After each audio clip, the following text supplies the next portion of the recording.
अस्सलाम वालेकुम दोस्तों, मेरा नाम है कामरान अहमद। आप देख रहे हैं KM इस्लामिक मीडिया। आज हम बात करेंगे सरिया के हाजी औकात उर्फ हाजी औकात अंसारी साहब से। ये वार्ड नंबर 39 जलालीपुरा के पार्षद हैं। आज इनसे हम बात करें बुनकरों के मुद्दे पर, क्योंकि मुद्दा जो चल रहा है बुनकरों का ही चल रहा है। मैं आपसे सवाल करना चाहता हूँ, ये जो बुनकर इतना ज़्यादा परेशान हैं, बेरोजगार हैं, इनकी परेशानियों का हल कैसे हो सकता है? देखिए, बुनकर आज नहीं, बहुत पहले से, वर्षों से परेशान है और अब ज़्यादा परेशान हो गया। पहले 2006 के पहले भी बुनकर इसी तरह परेशान था। तो बनारस के जो तंजीम हमारी है, बुनकर बिरादराना तंजीम के सारे नुमाइंदे और हमारे सरदार महतो साहब, उस वक्त की मौजूदा सरकार जो उत्तर प्रदेश में थी माननीय मुलायम सिंह जी की, उनसे गुहार लगाई कि देखिए, बुनकर एक ऐसी कौम है जो सारे देश को तन ढकने के लिए कपड़ा देती है, और आज वो बदहाल परेशान है। और जो अपना वो पावरलूम चलाते हैं, बिजली से चलाते हैं, और बिजली की बिल इतनी आती है कि वो उसको भर नहीं पाते हैं। और स्थिति ये है कि सारे लोग अपना कारोबार बंद करके वो यादें पलायन हो रहे हैं। दूसरे शहरों में कोई सूरत जा रहा है, कोई चंडीगढ़ जा रहा है, कोई पंजाब जा रहा है, कोई महाराष्ट्र जा रहा है, कोई हरियाणा जा रहा है। इस तरह से बहुत सारे लोगों ने उस वक्त पलायन शुरू कर दिया था। तो इन सब बातों को उस वक्त केंद्र में मनमोहन सिंह जी की सरकार थी, दोनों सरकार के समंजस बैठाकर एक फिक्स रेट बिजली बुनकरों को मुहैया कराई गई। किसानों को उस पहले मिलती थी फ्लैट रेट बिजली, उसी तर्ज पे हम बुनकरों को भी उत्तर प्रदेश सरकार ने फ्लैट रेट बिजली मुहैया कराई, जो 72 रुपया आधा हाथ पावर और 1 हाथ पावर पे मिल रही थी। वो सिलसिला लगातार 2006 से अब तक चल रहा था। वर्तमान सरकार भी उसको दे रही थी, लेकिन अब न जाने क्या हो गया इस सरकार को कि बुनकरों से इतना उनका मोह भंग हो गया, बुनकरों से के नाम से उनको पता नहीं क्या चीड़ हो गई, क्या दुश्मनी हो गई कि ये फ्लैट रेट बिजली बदले की भावना को देखते हुए उन्होंने इसको हटाने का फैसला कर लिया। जबकि उनको ये नहीं मालूम है कि जितना इसमें मुस्लिम जुड़े हैं उतना हिंदू भाई भी जुड़े हुए हैं। ये बनारस में ये बुनकारी का एक सिर्फ ये धंधा नहीं है, बुनकारी एक ताना बाना है। जो हिंदू अगर ताना है तो मुस्लिम बाना है। ये दोनों मिला के गंगा जमनी तहजीब की जो पहचान है पूरी दुनिया में बनारस से जाती है, उस पहचान को ख़त्म करने के लिए सरकार साजिश रच रही, जिसे हम बुनकर समाज के लोग, हम जो हिंदू मुस्लिम का जो ताना बाना है, ये कतई इसको हम होने नहीं देंगे। सरकार चाहे जितनी भी कोशिशें कर लें, हम सरकार सबके लिए होती है। सरकार को जनता ने चुन के बनाया है, तो सरकार का फर्ज बनता है कि जनता को क्या दिक्कत है, क्या परेशानियां हैं, उस परेशानी को कैसे दूर किया जाएगा। उस परेशानी को सरकार पैदा कर रही है। तो हम उनसे यही आपके चैनल के माध्यम से उनसे गुजारिश करते हैं कि बदले की भावना को न करते हुए इंसानियत के नाते सरकार का जो पद हक बनता है, उस कर्म को नाते जो जनहित में जो फैसले ले जिससे सबको फ़ायदा हो, और जो बुनकरों का फ्लैट रेट बिजली जो मिल रही थी उसको मुसलसल चालू रखें, तभी ये बदहाली हमारे बुनकर समाज की दूर हो सकती है। सर, मैं आपसे सवाल करना चाहता हूँ, जैसे कि फर्स्ट बार जो मुर्री बंद हुई थी, करीब 3 दिन मुर्री बंद हुई थी, तो 3 दिन बाद सरकार ने आदेश दिया कि मार्च से लेकर 31 जुलाई तक बिल को जमा कर देंगे। तो जो सरदार साहब, तमाम सरदार साहब जो थे, उन्होंने बात मान ली, अपनी अपनी मुर्री खोल दी उन्होंने। तो उसके बाद सरकार ने अपना वादा क्यों नहीं पूरा किया? देखिए, हम सरकार अगर तो कोई वादा करती है, हमारे बुनकर बिरादराना तंजीम जो हमारी ये परंपरा 450 साल पुरानी ये परंपरा बनारस की है तंजीम की, और हम उनकी बातों पे अमल करते हैं। और सरकार जब 1 सितंबर को जब हड़ताल शुरू हुआ मुर्री बंद हमारे तंजीम के हुक्म से, तो सारे तंजीम के हुक्म थे, तो हम लोगों ने, सारे बुनकर समाज ने ये हड़ताल अपने फ्लैट रेट बिजली मांग को लेकर हड़ताल कर दिया। 1 सितंबर से 3 सितंबर तक हड़ताल चली। सरकार ने टेबल बुलाया बात करने के लिए कि आप हड़ताल मत करिए, आपकी बात को हम लोग सुनेंगे और मानेंगे। तो हमारे नुमाइंदे जितने हैं उत्तर प्रदेश बुनकर सभा और वाराणसी बुनकर व संघ और बुनकर बिरादराना तंजीम के सारे सदस्य लखनऊ गए।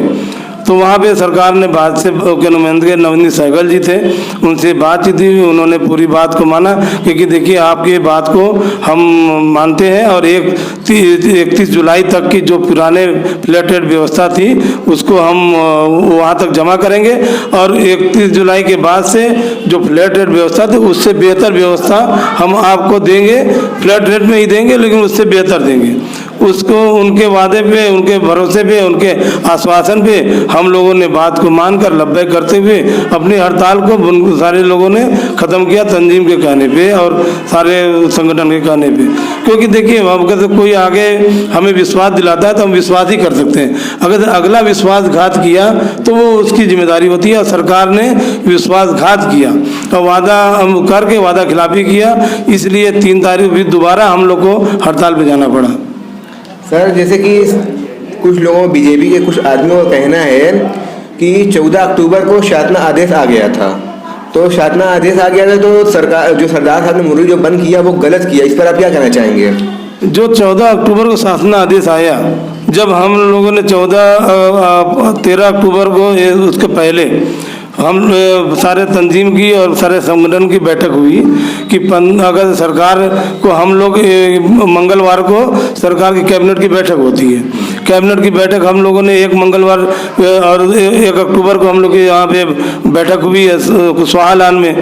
फिर उसमें ये घोषणा हुआ था कि हम 1 मंगलवार छोड़ के 2 मंगलवार हम इंतजार करते हैं सरकार के, कि अभी 1 महीना नहीं देखा, 1 महीना इंतजार किया। जब 45 दिन हो गया तो हम लोगों ने उसमें फैसला किया सारे तंजीम के और हम बुनकर समाज ने कि अगर सरकार नहीं मानती है तो 15 अक्टूबर से हम लोग अनिश्चितकालीन धरने पे चले जाएंगे।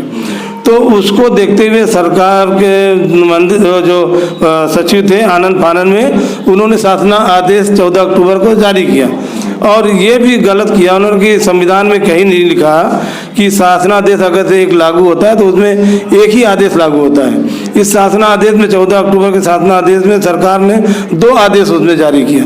पहला तो उन्होंने जो वादा किया था कि 1 सितंबर को जो 31 जुलाई तक की जो फ्लैट रेट की जो पूर्व की व्यवस्था थी वहाँ तक की बुनकरों को बिजली की बिल जमा कराएंगे। तो 31 और उसके बाद 15 दिन के बाद हम फिर बैठेंगे, फिर आपसे बात करके फिर एक अच्छी सी बीच की रास्ता निकाल के फ्लैट रेट बिजली की व्यवस्था को हम लागू करेंगे। तो उसी पे हम लोग तैयार थे। जब 31 जुलाई तक की उन्होंने फ्लैट रेट बिजली से जमा करने का आदेश जारी कर दिया, हम उनका स्वागत करते हैं, उनका शुक्रिया अदा करते हैं कि सरकार ने अपने वादों को निभाया। लेकिन उसी आदेश में नीचे उन्होंने ये दर्शा दिया कि 1 अगस्त से यूनिट बुनकरों से यूनिट दर पे बिजली का बिल लिया जाएगा। तो यही सबसे बड़ी कारण था कि हम लोग को मजबूरन सरकार ने मजबूर कर दिया हम लोगों को। हम लोग अपने से नहीं गए, सरकार ने एक ही शासन आदेश में 2 आदेश देकर हम सब बुनकरों को सरकार ने दावत दे दी कि आप फिर हड़ताल करो। तो हम बुनकर समाज के लोग हड़ताल पर जाने के लिए मजबूर हो गए। हम अब सरकार को ये नहीं मालूम कि इस दौरान बुनकर किस दौर से किस हालात से गुजरा, उनको भुखमरी के हालात में चले गए, कारोबार उनको खाने के लिए घर में कुछ नहीं है। और जब समझ लीजिए कि जब यूनिट रेट जब आ जाएगी तो वो बुनकर जमा ही नहीं कर पाएगा। जिस तरह से जगह जगह कानपुर से चमड़ा व्यवसाय खत्म हुआ और मुरादाबाद से बर्तन का ख़त्म हुआ, अब सहारनपुर से चूड़ी का ख़त्म हुआ, भदोही से कालीन का ख़त्म हुआ, अब सरकार का निगाह यहाँ बनारस पे है, बनारस का बुनकारी को ख़त्म कर देंगे। यहाँ से हिंदू मुस्लिम का जो कारोबार ताना बाना है ख़त्म हो जाएगा, लोग यहाँ से पलायन कर जाएंगे। जो यहाँ मोदी जी यहाँ जीत के जाते थे उनका सपना भी ख़त्म, यहाँ से ख़त्म उनका सपना, क्योंकि यहाँ से लाखों लाख के तादाद में लोग पलायन होंगे, चाहे उनमें हिंदू भी रहेंगे मुस्लिम भी रहेंगे। तो उनका ये सपना योगी जी मोदी जी को यहाँ न जीते, इसलिए योगी जी उनके सपने को ख़त्म करने जा रहे हैं कि मोदी जी दोबारा बनारस से न चुने। ये योगी जी का षड्यंत्र है और इस षड्यंत्र को हम लोग कामयाब नहीं होने देंगे।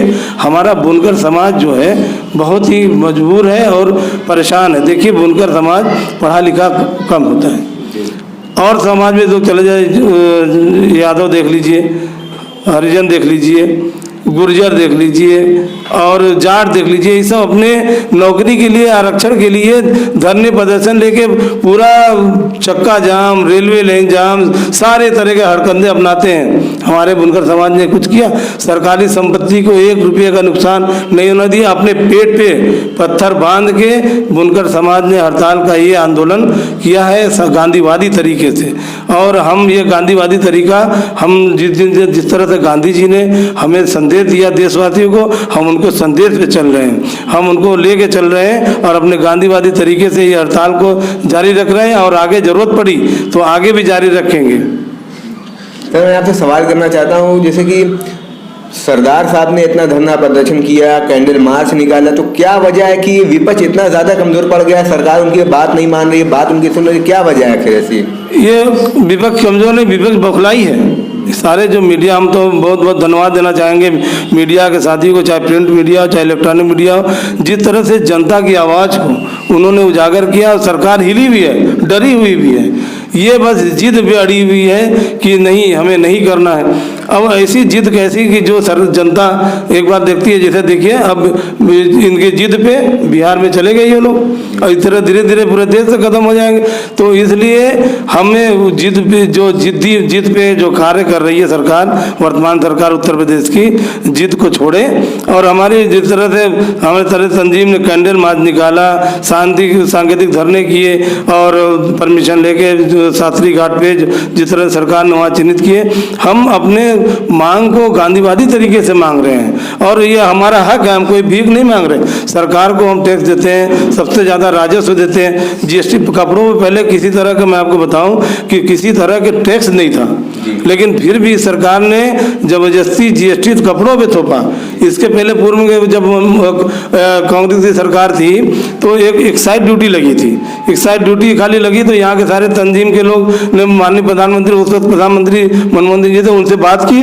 उन्होंने बात को सुना और तुरंत एक्साइज ड्यूटी हटाई, क्योंकि वो जानते हैं कि देखिए जनता से हम हैं, हमसे जनता नहीं है, जनता हम ही को चुन के भेजती है।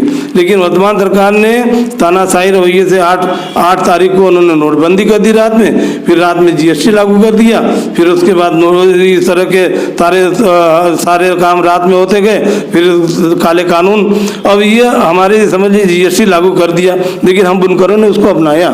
साल में 1000 करोड़ रुपया जीएसटी कपड़े से जाती है, लेकिन सरकार को, हमें तो बड़ी ताज्जुब होती है सरकार की सोच पे और उनके नुमाइंदों पे जो उनको राय देता है कि हमें 250 करोड़ की सब्सिडी मिलती थी बिजली पे, और वो 250 से 300 करोड़ बचाने के लिए सरकार हर साल 1000 करोड़ रुपये का अपना नुकसान कर रही है। ये किस तरह की बुद्धि वाले लोग हैं जो उनको राय देते हैं कि ये 250-300 करोड़ सब्सिडी बचाने के लिए और आप 1000 करोड़ का नुकसान करें?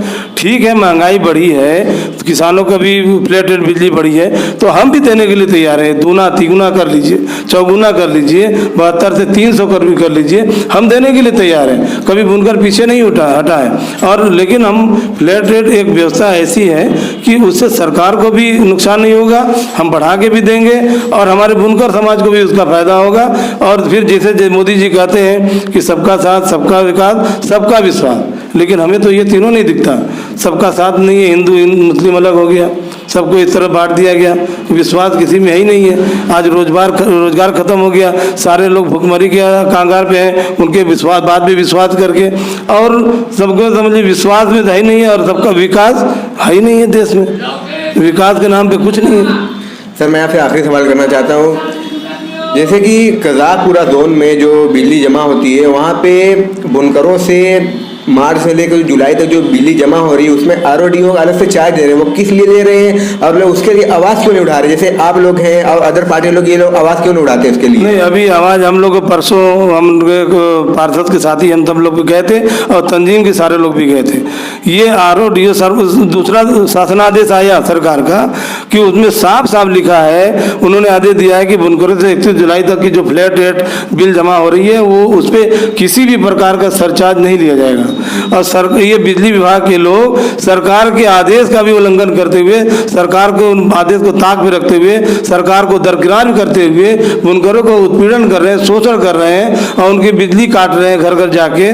तो ये सरकार बिजली विभाग का तानाशाही रवैया है। अब हम लोगों ने आवाज़ उठाई है और सोमवार तक उम्मीद है कि फिर हम लोग उसको आगे की रणनीति बना रहे हैं, फिर उस पर कार्रवाई आगे क्या होगी उस पर भी करेंगे और ज़रूरत पड़ी तो वहाँ आमरण अनशन भी हम लोग करेंगे। शुक्रिया सर, आपसे बात कर अच्छा